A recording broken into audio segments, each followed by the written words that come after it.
Live from New Delhi, you're watching DD India News Hour, India's voice to the world. I'm Tanvi Taneja. Coming up in the next hour. Prime Minister Narendra Modi arrives in Canada to participate in the Group of 7 Leaders Summit in Canada's Kananaskis, to also hold bilateral meetings with world leaders on the sidelines. G7 leaders affirm that Israel has a right to defend itself, also underline the stand that Iran cannot have a nuclear weapon, urge that resolution of the Iranian crisis leads to a broader de-escalation of hostilities in West Asia.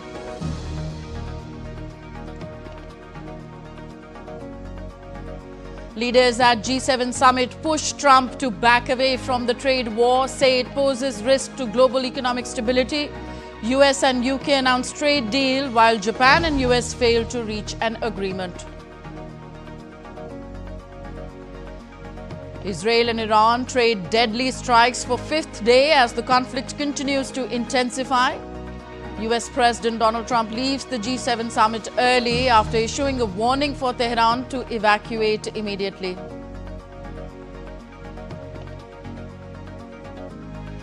Indian Embassy in Tehran urges Indian citizens to contact them, advises those who can move out to leave Tehran immediately to do so.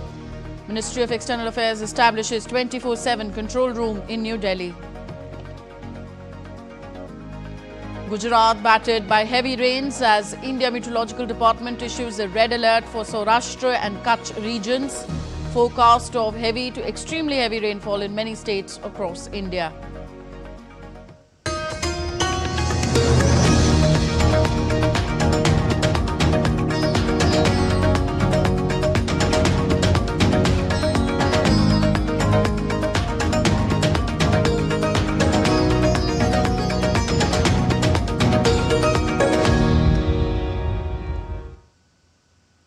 After successfully concluding his 2-day visit to Cyprus, Prime Minister Narendra Modi arrived in Calgary, Canada a short while ago, marking the second leg of his 3-nation visit.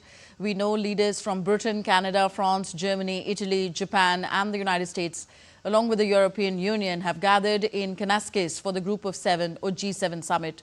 Prime Minister Modi is visiting Canada at the invitation of Canadian Prime Minister Mark Carney to attend the summit. This is Prime Minister Modi's first visit to Canada in a decade.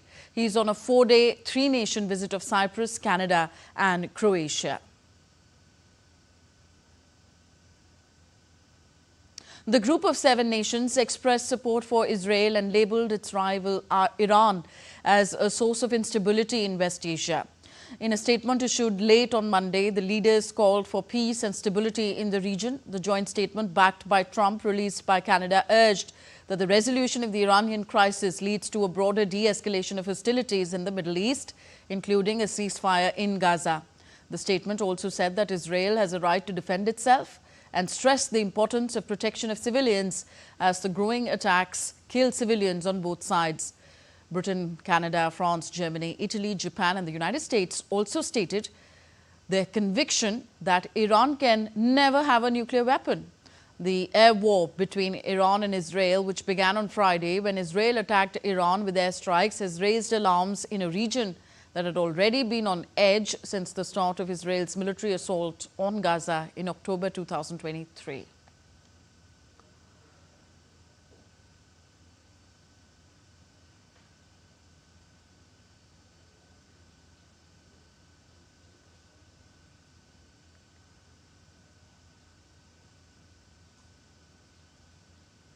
So DD India's Amritpal Singh joins us live from Kananaskis, Canada. Amritpal, Trump has cut short his G7 trip over tensions between Israel and Iran. Tell us more about the joint statement published a while back, calling for de-escalation of hostilities in the region. Well, yes, they've called for de-escalation, but there clearly seems to be a divide within the grouping of G7. The kind of support that Donald Trump extended to Israel isn't, forthcoming from the rest of the members of the G7, though they've, in a way tried to find a middle path because Trump was threatening that Tehran be evacuated, in a way hinting that Israel would decimate Iran, but the rest of the Western powers don't see eye to eye with Mr. Trump on when it comes to dealing with the situation. So they've called for de-escalation. It's a kind of middle path they found, not the extremist path that Israel, with the support of the United States, has taken. The sense here is that there is an urgent need to de-escalate, to get Iran back to the table, to negotiate and see how it can be prevailed upon to give up on its nuclear program, though Iran consistently has been saying that they do not wish to have nuclear weapons. But the West is not buying the Iranian argument, but they want a diplomatic solution to it, not really a military solution to that, but they have paid a kind of lip service to Israel for its actions. Tanvi? Okay, Amrit, have the leaders at the G7 summit acted unanimously to push Donald Trump to back away from a global trade war? There are issues that the rest of the allies of within the group G7 grouping have with Mr. Trump, the tariff war, especially the Canadian, because the Canadians are suffering a lot. And Donald Trump was, it was pretty obvious that the differences did figure out in the session when he said that, my view on, when Donald Trump said that my view on tariffs is very different from what Mark Carney has. But he tried to placate it by saying that, Carney could be right from his standpoint. So clearly the tariff agenda that Donald Trump has brought, he was told by his allies that this is looked at by the other powers, Western powers, as a disruptive move rather than a constructive move, and it doesn't augur well for a collective stance on various global issues. Tanvi. Okay, and Amrit, also tell us what are the key issues likely to be that Prime Minister Narendra Modi would bring up at the G7's outreach session in Canada later today, Indian Standard Time. Here it's night, and the Prime Minister tomorrow morning will be addressing the outreach session where he could talk about things ranging from energy security to green energy to use of technology, especially AI and quantum for development purposes. Also delivering the development services to the marginalized sections of society, giving Indian examples that how India reached large portions of its society. But also he could bring up the issue that the populations of the world, large parts of the populations of the world which reside in the global south, of which many leaders are here. The Mexican president is here, the South African president is here, of course Volodymyr Zelensky has been invited here. So that the technological divide needs to be finished. So the technological apartheid that the advanced world or the developed world carries on and denies the countries of what is now known as the global south or the developing world needs to end if solutions to the pressing problems right from climate change to development have to be found in a meaningful way. Tanvi. Okay, thank you very much, Amritpal Singh, for joining us from Kanaskis, Canada, and giving us the latest on how and where G7 summit is headed. Earlier on Monday, Canadian Prime Minister Mark Carney welcomed world leaders as they began talks with escalating conflicts in Ukraine and West Asia hogging the agenda. In his opening remarks, Canadian Prime Minister Mark Carney underlined the importance of cooperation to enhance resilience and economic progress.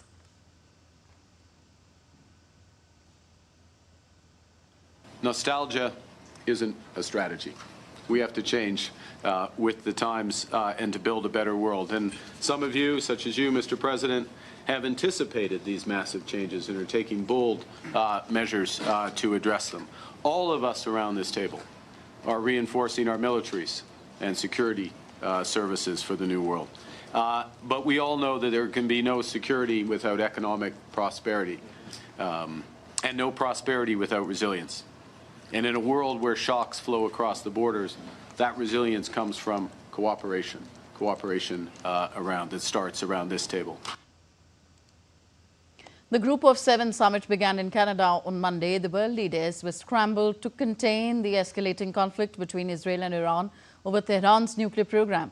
US President Donald Trump said that Iran should talk about de-escalating before it's too late. They'd like to talk, but they should have done that before. I had 60 days and they had 60 days, and on the 61st day I said, we don't have a deal. They have to make a deal, and it's painful for both parties, but I'd say Iran is not winning this war, and they should talk, and they should talk immediately before it's too late.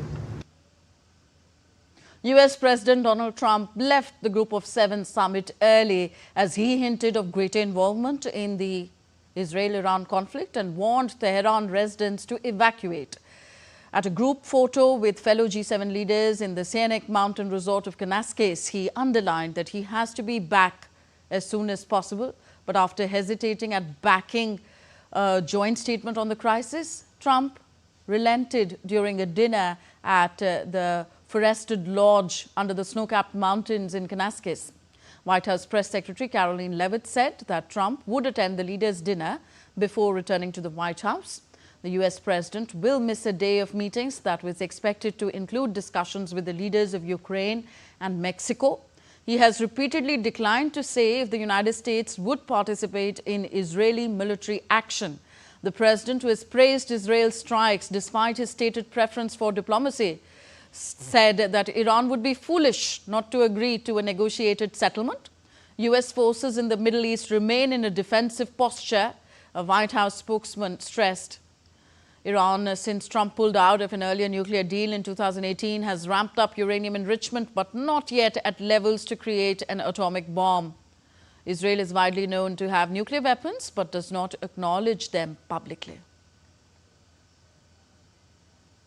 Further, French President Emmanuel Macron on Monday called for strikes against civilians in Iran and Israel to end.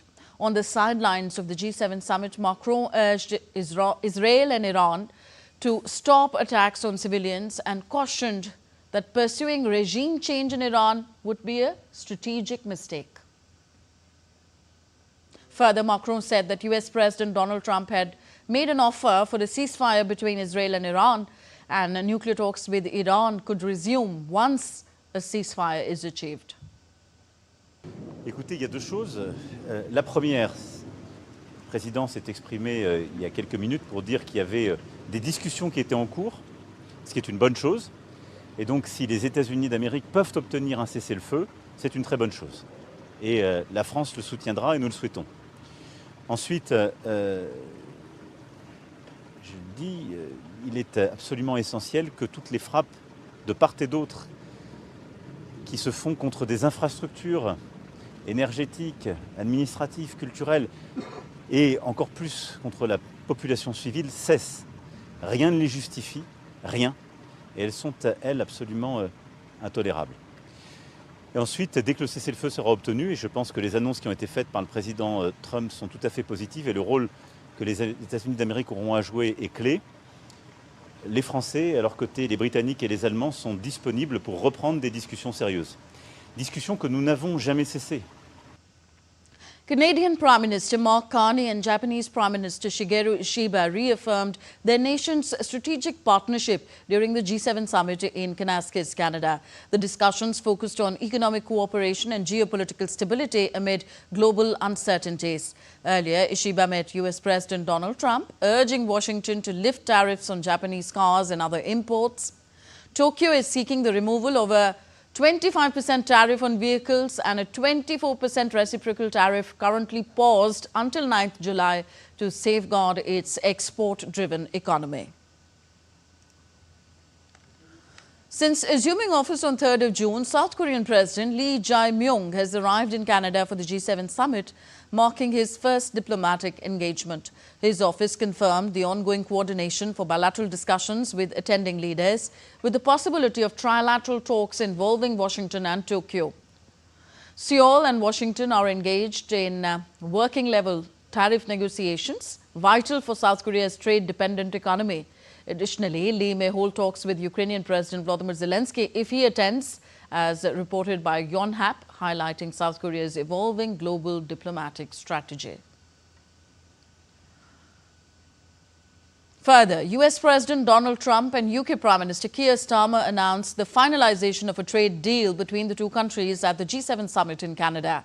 Trump called the US-UK relationship just fantastic and confirmed that the agreement was signed. Starmer said the deal covers auto tariffs and aerospace, though specific details were not disclosed. We just signed it, and it's done. And so we have our trade agreement with the European Union, and it's a fair deal for both. Going to produce a lot of jobs, a lot of income, and we have many other ones coming. But you see the level of enthusiasm is very good. On the other hand, Japanese Prime Minister Shigeru Ishiba and US President Donald Trump failed to reach a trade agreement during a brief 30-minute meeting on the sidelines of the G7 summit at the Kanaskas Mountain Resort in Canada. The proposed deal aimed to reduce or eliminate tariffs stalled due to unresolved differences. Speaking after the meeting, Ishiba stated that while negotiations had continued until the last moment, key disagreements remained. He emphasized Japan's commitment to defending national interests, particularly in the automotive sector. Despite the setback, both leaders are expected to meet again at the upcoming NATO summit in The Hague next Tuesday, providing another opportunity to revisit trade discussions and attempt to bridge the remaining gaps in their positions. これまで日本、アメリカ双方が本当に真摯な議論を精力的に続けました。で、ギリギリまで交渉の可能性を探ってきておるところであります。今なお双方の認識が一致していない、そういう点が残っておりますので、パッケージ全体としての合意には至っておりません。Still to come on DD India News Hour. Israeli Prime Minister Benjamin Netanyahu believes killing Iran's supreme leader Ayatollah Ali Khamenei would end the conflict rather than escalate it.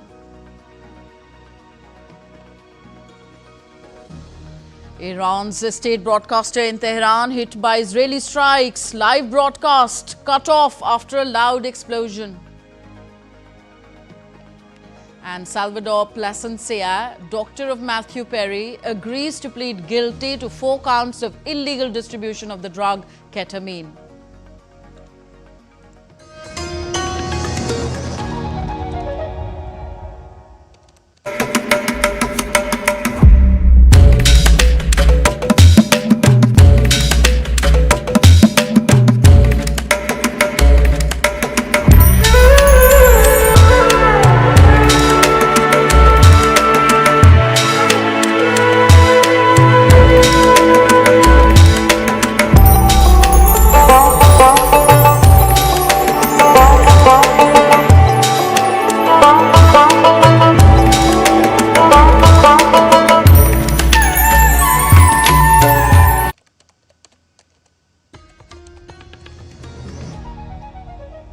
Welcome back. You're watching DD India News. I am Tanvi Taneja.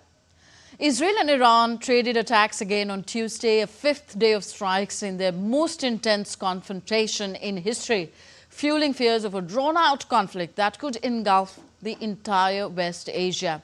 Iranian media reported explosions and heavy air defense fire in Tehran early on Tuesday. Air defenses were activated also in Natanz, home to key nuclear installations.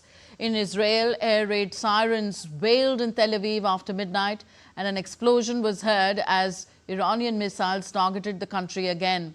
However, Israel's National Emergency Services say they haven't received any reports of injuries following Iran's latest strikes. Meanwhile, the Israeli Defense Forces said that sirens were sounding across northern Israel and advised residents to move to bomb shelters. Iranian state media IRNA has reported that the country's airspace will be closed until 1400 hours local time, that is 10:30 hours GMT, in order to protect the safety of passengers and flight security. Iran's airspace has been shut since Israel's attacks last Friday, and flights have taken alternative routes as the two countries continue to trade strikes.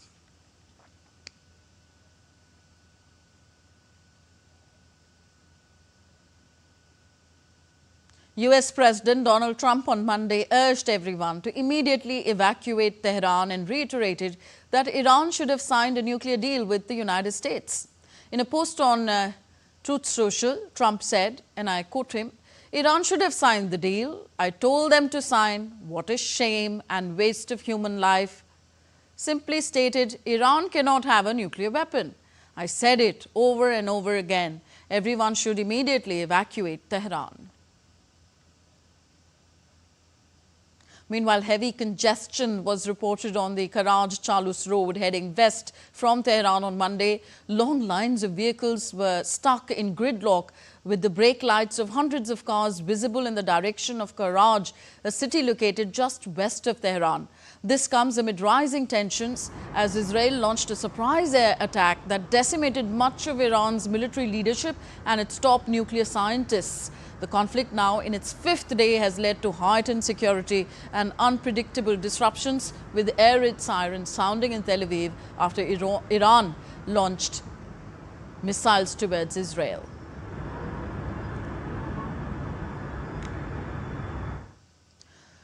Israeli Prime Minister Benjamin Netanyahu has said killing Iran's supreme leader Ayatollah Ali Khamenei would end the conflict between the two countries. He also defended Israel's ongoing military actions against Iran, adding that they are aimed at ending the conflict rather than escalating it. It's not going to escalate the conflict, it's going to end the conflict. We've had half a century of conflict spread by this regime that terrorizes everyone in the Middle East, has bombed the Aramco oil fields in Saudi Arabia, is spreading terrorism and subversion and sabotage everywhere. That's the forever war is what Iran wants. And they're bringing us to the brink of nuclear war. In fact, what Israel is doing is preventing this, bringing an end to this aggression.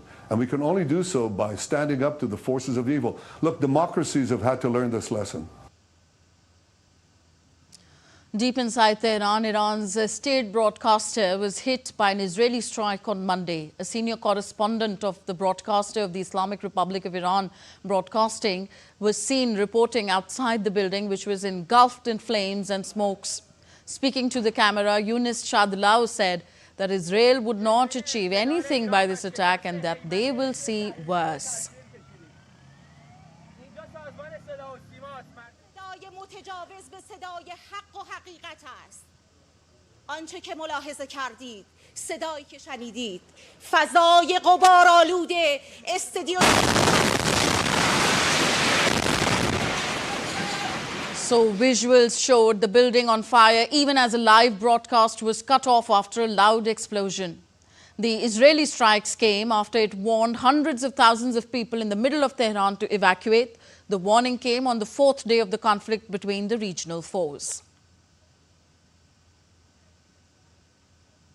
Amid the ongoing conflict between Iran and Israel, India's Ministry of External Affairs on Tuesday set up a 24/7 control room in New Delhi. Additionally, the Indian Embassy in Tehran has activated an emergency helpline to assist Indian nationals in the region. The contact details of the control room are on your screens right now. These numbers are 1800-118-797. The other numbers are 011-230-12113, 011-230-14104, 011-230-17905 and 9968-291988. One can also email at situationroom@mea.gov.in. So as the Iran-Israel conflict intensifies, the Indian Embassy remains in continuous contact with the citizens residing in Iran. It has now issued a major advisory on its official X handle, and this advisory reads, all Indian nationals and persons of Indian origins who can move out of Tehran using their own resources are advised to move to a safe location outside the city. Both Iran and Israel have defended their recent strikes on each other at a UN Security Council meeting. Iran's UN ambassador Amir Saeed Iravani called Iran's actions proportionate defensive operations following an Israeli strike on an Iranian news agency office, which he labeled a war crime and an attack on press freedom. He said that Iran acted in self-defense under Article 51 of the UN Charter. The Israeli regime has once again demonstrated that it is the foremost enemy of truth. It holds the disgraceful record of being the world's leading perpetrator of violence against journalists and media professionals. In response to this barbaric attack and aggression, Iran exercised its inherent right to self-defense in line with Article 51 of Charter. Our response was defensive, targeted, and proportionate. Meanwhile, Israel's UN ambassador Danny Danon said that he said that Iran targets civilians while Israel aims at the regime's terror machine. He added that Israel would continue targeting military sites in Iran while trying to minimize civilian casualties. Iran aims its missiles at children while we target the regime's terror machine. We will do everything we can to minimize civilian casualties, but as you said, it's a war, and we have seen what happened in our cities, so we will continue to target the military sites in Iran. On to the US now. Vaccination experts recently fired by the Trump administration raised concerns in an editorial expressing alarm over the actions of Robert F. Kennedy Jr., the US Secretary of Health and Human Services, known for his vaccine skepticism. The 17 former members of the Advisory Committee on Immunization Practices expressed concerns that Robert F. Kennedy Jr.'s recent changes had weakened the U.S. vaccine program. They also condemned his alterations to COVID-19 vaccine policy, warning that bypassing standard review processes could harm immunization efforts, limit vaccine access, and raise the risk of preventable diseases. Last week, Kennedy Jr. dismissed all 17 members of the Advisory Committee on Immunization Practices, accusing them of having financial conflicts of interest. Just 2 days later, he appointed 8 new members. The unprecedented decision was heavily criticized by Democratic lawmakers, along with various health experts and authorities who feared that it was an attack on medical expertise. A California doctor charged in the overdose death of TV series Friends star Matthew Perry has agreed to plead guilty to 4 counts of illegal distribution of the drug ketamine. Salvador Plasencia, who operated an urgent care clinic in Malibu, faces up to 40 years in prison. Plasencia was one of the 5 people charged in the death of Matthew Perry. An autopsy found the actor died from acute effects of ketamine and other factors that caused him to lose consciousness and drown in his hot tub in October 2023. In the plea agreement, Plasencia admitted to injecting Perry with ketamine at the actor's home and in a Santa Monica parking lot in the weeks before his death in exchange for thousands of dollars. You're watching DD India News Hour, still to come on the show. Air India plane crash probe panel holds first meeting in the national capital. Stay with us to know more. In a first, FATF acknowledges state-sponsored terrorism, says Pahalgam terror attack not possible without financial backing. And in the run-up to the International Day of Yoga, our special report on the elixir for humanity, yoga, and how it has evolved over centuries.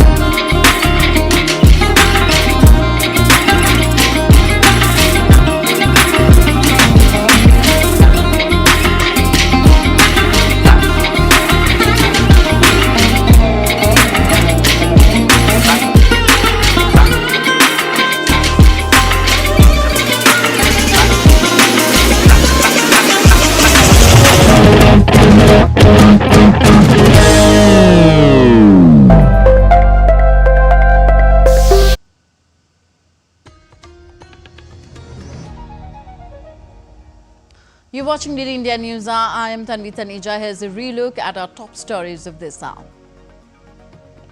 Prime Minister Narendra Modi arrives in Canada to participate in the Group of 7 Leaders Summit in Canada's Kananaskis to also hold bilateral meetings with world leaders on the sidelines.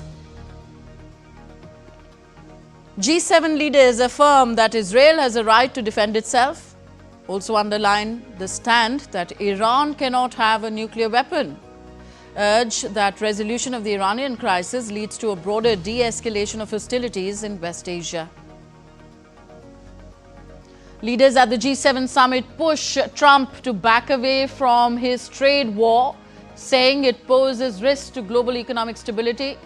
US and UK announced trade deal while Japan and US failed to reach an agreement.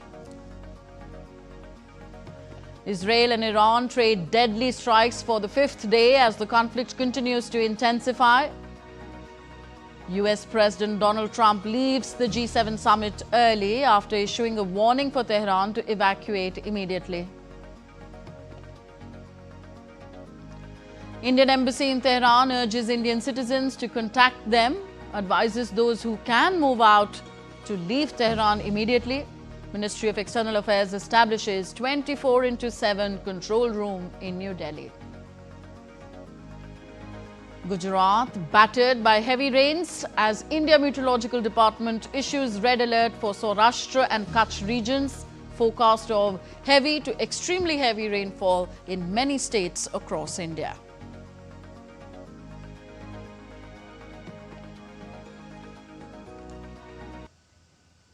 So after successfully concluding the Cyprus leg of his 3-nation visit, Prime Minister Narendra Modi has arrived in Canada early Tuesday morning to attend the G7 summit. Prime Minister Modi will also exchange views with leaders of the G7 countries and hold several bilateral meetings on the sidelines of the summit. DD India's Amritpal Singh reports from Canada's Alberta. As the gathering of the leaders of arguably the most powerful 7 nations of the world, the Western powers began here in the Rocky Mountains of Alberta, war continues to dominate the agenda of the G7. And it's not the Russia-Ukraine war alone, given the fact that President Zelensky has been invited to attend this time around. It is the latest Israel-Iran conflict that continues to dominate the agenda here in Canada. While Canadian Prime Minister Mark Carney wants to push his agenda for strengthening global peace and security, building critical mineral supply chains and creating jobs, issues such as the US tariffs and conflicts in West Asia and Ukraine continue to dominate the summit. Der Fortschritt des Irans.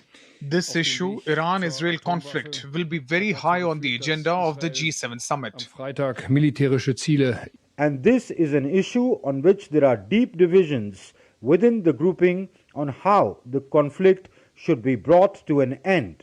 All that the G7 leaders could agree upon is to issue a joint statement calling for de-escalation. Canada has already ditched the idea of a comprehensive joint communique and is expected to issue chair summaries instead. Apart from the G7 countries, leaders from India, Ukraine, Mexico, Australia, South Africa, South Korea and Brazil will be attending the outreach session on the 17th of June.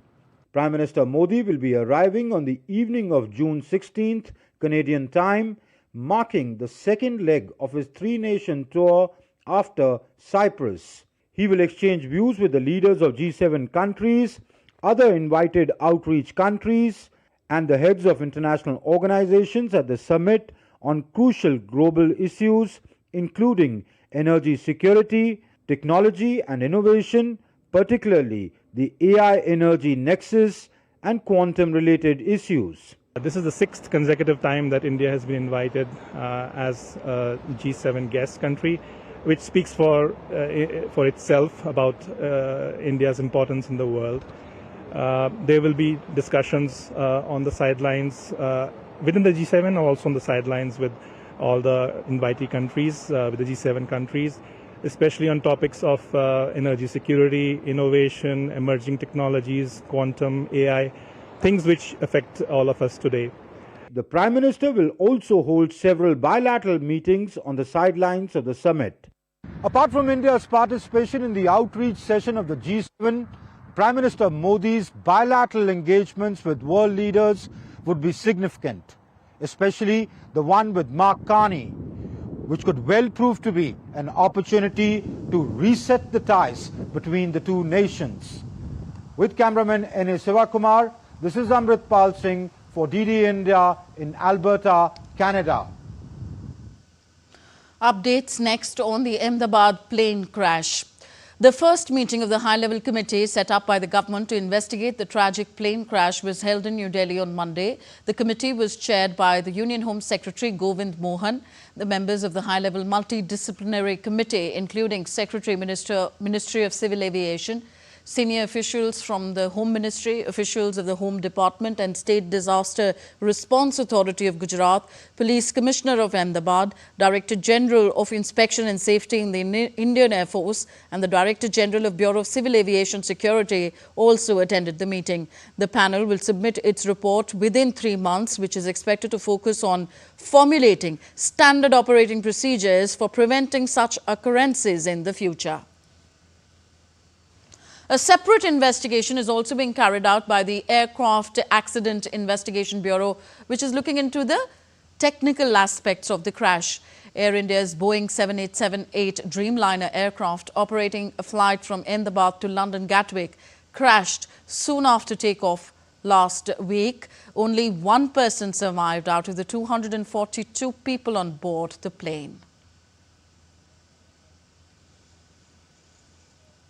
Meanwhile, tests have verified the identities of 132 victims who died on June 12th in Ahmedabad plane crash, and the mortal remains of 97 victims were handed over to their families. Efforts are still ongoing to identify the victims of the plane crash.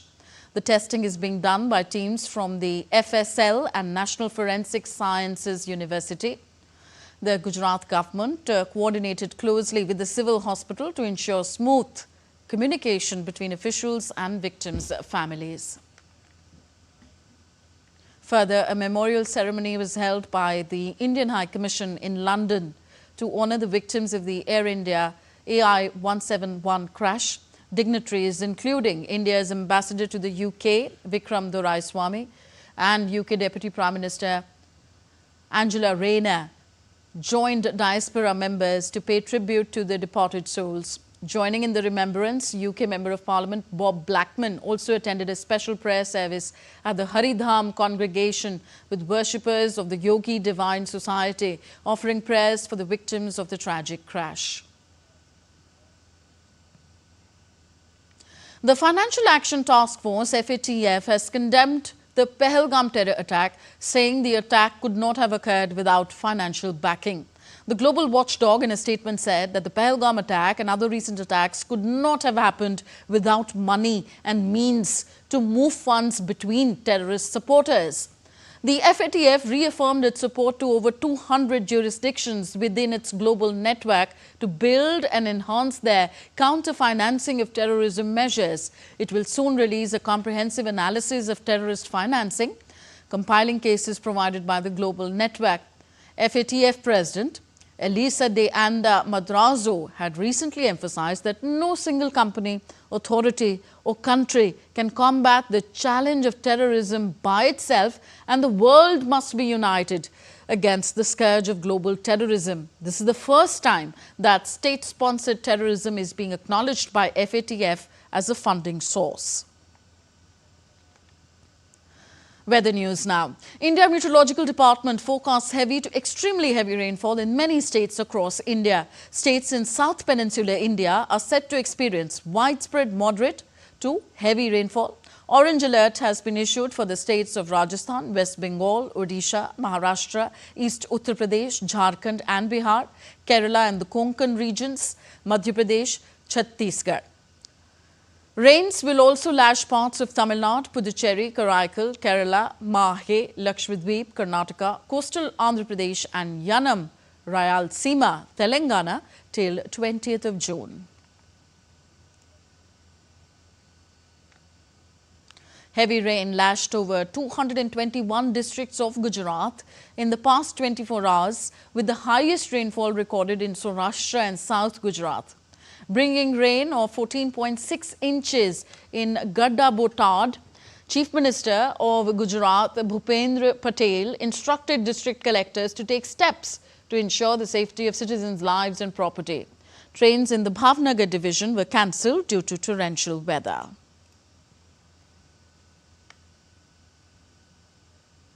And in the run-up to the International Day of Yoga on 21st of June, we now bring you our special report on the history of yoga. Well, yoga dates back thousands of years, originating in ancient India as a spiritual practice that aimed to unite body, mind and soul. Let's take you back and see how it evolved over centuries. DD India's Tripti Tripathi reports.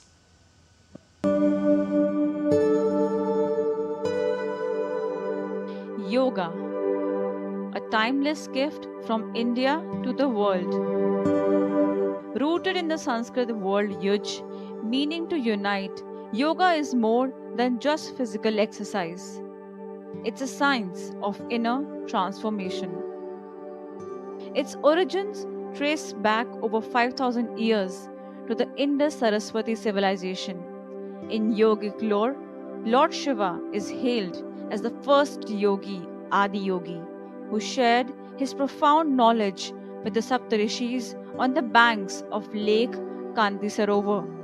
From ancient Vedic texts to the wisdom of Mahavir and Buddha, from Patanjali's Yoga Sutras to the Bhagavad Gita, the practice evolved across ages. Today we are living in the AI age, artificial intelligence age. We are very proud of it. This AI is going to replace so many people. They will be jobless. But our rishis gave a vision which will make nobody jobless. The yoga is turning from AI to RI, or building the bridge between the AI and RI, artificial intelligence to Rishi's intelligence. The post-classical period saw the rise of Hatha Yoga, while the modern era brought global recognition, thanks to masters like Swami Vivekanand, Sri Aurobindo, and others. Even now, after thousands of years, we see people returning to their roots. Young members of society continue to seek ancient practices. Yoga, which is very important for our life and which give us mental peacefulness, and it give a power to push ourselves, to remove our stress and to remove our disease. Millions of people across the globe have benefited by the practice of yoga, which has been preserved and promoted by the great eminent yoga masters from ancient time to this date. The practice of yoga is growing more vibrant with each passing day. Yoga today is a journey of self-realization, a path towards physical health, mental peace, and spiritual harmony. Yoga is not just about bending bodies, it is about aligning lives. From Himalayas to every household, its journey continues to inspire all. Tripti Tripathi for DD India from Delhi. Nepal is preparing to celebrate the 11th International Day of Yoga under the Healthy Nepal campaign. Ahead of the event, the Indian Embassy in Kathmandu organized a yoga awareness session at the International Center for Integrated Mountain Development with participation from scientists, researchers and yoga enthusiasts from Hindu Kush Himalayan member countries. The Indian Customs Office in Birgunj also held a session in Chitwan's Narayangarh. Prime Minister KP Sharma Oli met with yoga instructors and ministry representatives at Baluwatar, where he was briefed on the formation of a three-tier Yoga Day celebrations main committee. Prime Minister Oli emphasized promoting yoga as a lifestyle aligned with the Nirogi Nepal Abhiyan.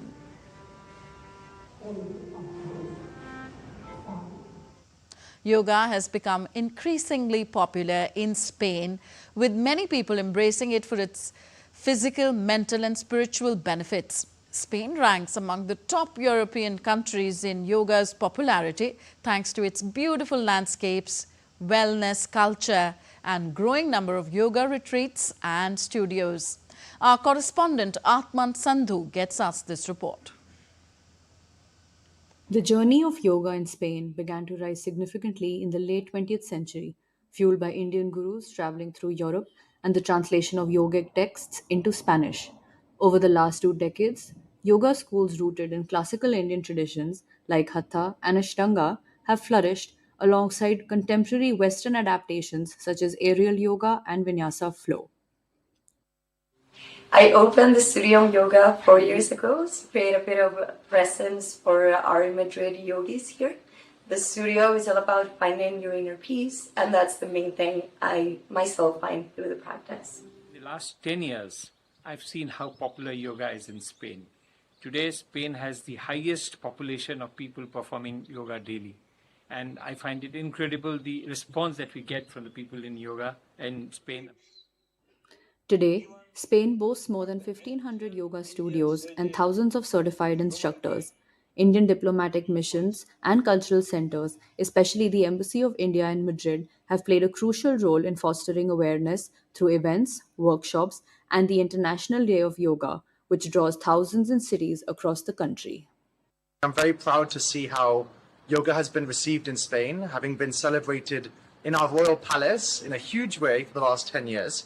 I'm Spanish. I was born here. I've been brought up here, but my mother is Indian, and yoga is my way of keeping connected with my roots, with my culture. I've never done yoga in India, but after coming here, I was so happy to discover that yoga is very common here as well, and I really like the way they embraced and like it spread very widely over here, and it motivated me to start doing yoga here. And as a student living abroad, like I got a sense of comfort. Indian origin teachers and Spanish practitioners trained in India have helped preserve authenticity. Many Spaniards are now exploring pranayam, Ayurveda, and even Sanskrit. As Spain continues to embrace yoga with open arms, India's ancient wisdom finds itself not only practiced but deeply respected. This is Atman Sandhu in Spain for DD India. You're watching DD India News. Are still to come on the show. Global crude oil prices surge as Iran-Israel conflict spurs uncertainty.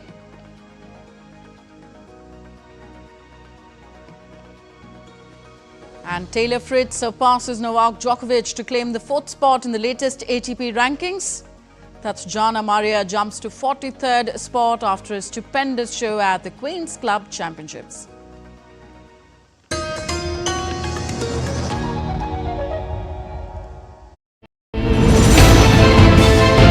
Geopolitics and trade deals. Economic challenges amid development. Hard work and the path to prosperity. It's the economy always. Between walkers, money is what money does and says. Supply creates its own demand. Between the bulls pulls and bears tears. When supply chains globalization and India rises to the podium. We'll get you centered with the Economic Brief at 8 p.m. every Thursday on DD India.